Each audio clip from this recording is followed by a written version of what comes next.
चुनाव आती है, घोषणा होती है, हम ये कर देंगे, हम वो कर देंगे, लेकिन वो पूरा करे तब तो हम जाने। सिर्फ घोषणा करने से नहीं होता है, उसमें उनके कहे अनुसार घोषणा करते हैं, पब्लिक वोट भी देती है, फिर घोषणा तो घोषणा पत्र में ही रह जाता है, धरातल पे उतरे तब ना। भैया अब की बार कोई युवा को चांस दिया जाए। अच्छा। क्योंकि हमारे क्षेत्र में इतना बेरोजगार बहुत ही हो गए हैं कि बाहर ही आदमी आके यहाँ काम करे, यहाँ के लोकल इंसान बाहर जा रहे हैं अपने प्रदेश को छोड़ के। ये वंश परंपरा पर चलेगी और नहीं तो कोई ऐसा कि कोई अगर बना हुआ है तो बनता रहेगा, इस तरह से भी नहीं चलेगा।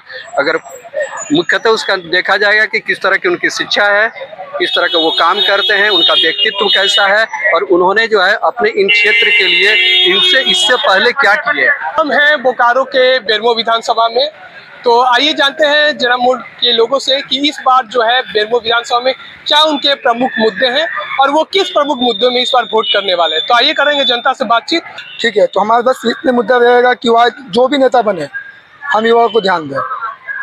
यानी मनीष जी इस बार वोट उसी को देंगे जो युवा नेता होंगे। हाँ, जो युवा नेता होंगे, जो हम उसको देखेगा सब बेरोजगार को। क्योंकि अच्छा भी देख रहे हैं ना कि बोले पढ़ा लिखा हुआ लड़का बोले कि आज बेलचा मारने पे मजबूर है। ठीक है, तो ऐसा नहीं होना चाहिए ना भैया कि बीटेक और एमए पढ़ के अगर बेलचा मारना होता तो फिर क्यों कर दिया काम। इस कारण से मेरा यही ऑप्शन नोट रहेगा, जो भी खड़ा होगा युवा नेता वो नहीं वोट देंगे और जो हमारे सपोर्ट में रहेगा। ठीक है, क्या नाम है अंकल जी आपका? मेरा नाम भीम प्रसाद जायसवाल है। और कितने सालों से आप वोट दे रहे हैं? कितने सालों से आप वोट दे रहे हैं? वोट तो मैंने जब से लाइफ हुआ तब से दे रहे हैं। अच्छा, तो बताइए कौन सा विधानसभा क्षेत्र पड़ता है? मेरा बेरमो विधानसभा क्षेत्र पड़ता है। तो इस बार किस मुद्दे पे अंकल जी आप वोट करने वाले?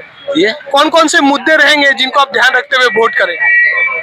मुद्दे क्या, हम लोग को तो कमाना खाना है, हम लोग पास तो ये नहीं है, सर्विस वाला हम लोग है नहीं। जो मुद्दा तो यही रखते हैं जो अच्छा पार्टी काम करे पार्टी। तो काम है आपका? रिंकू कुमार महतो। अच्छा, कौन सा विधानसभा क्षेत्र हुआ? बेरमो विधानसभा। तो बताइए रिंकू जी, क्या आपके पास इस बार प्रमुख मुद्दे हैं चुनाव में और किन मुद्दों को ध्यान रखते हुए आप अपना वोट करें? मुद्दे तो शुरू से वही चलते आ रहे हैं, वो खत्म हो तब तो नया मुद्दा है। अच्छा, जैसे कि बेरोजगारी एक मुद्दा ही है आपका, और भी शिक्षा से रिलेटेड मुद्दा है, पेपर लीक मुद्दा। हाँ, बिल्कुल, जो स्टूडेंट के लिए है। ये सारे मुद्दे खत्म हो तो आदमी नया मुद्दा है, पुराना मुद्दा खत्म ही नहीं हो रहा है, नया मुद्दा क्या बताए। उम्मीदवार तो यही वादा करते हैं कि हम ये खत्म कर देंगे, लेकिन फुलफिल हो तब तो। हाँ, चुनाव आती है, घोषणा होती है, हम ये कर देंगे, हम वो कर देंगे, लेकिन वो पूरा करे तब तो हम जाने। सिर्फ घोषणा करने से नहीं होता है, उसमें उनके कहे अनुसार घोषणा करते हैं, पब्लिक वोट भी देती है, फिर घोषणा तो घोषणा पत्र में ही रह जाता है, धरातल पे उतरे तब ना। तो अब क्या उम्मीदें हैं आपकी? उम्मीदें देखिए, उम्मीदें नजर आनी चाहिए। उम्मीद तो हमारे मन में बहुत सारी है, लेकिन कुछ जमीन पे भी नजर आएंगी तब तो हम माने। तो रिंकू जी क्या आशा रखते हैं उम्मीदवारों से? उम्मीदवारों से हम यही आशा रखते हैं, आप जो भी घोषणा कर रहे हैं, वादे कर रहे हैं, आप उसको पूरा कीजिए। जो पब्लिक को आप वादा सपना दिखा रहे हैं, उस सपने को पूरा कीजिए तो बात बने। अंकल जी, प्रकाश सिंह।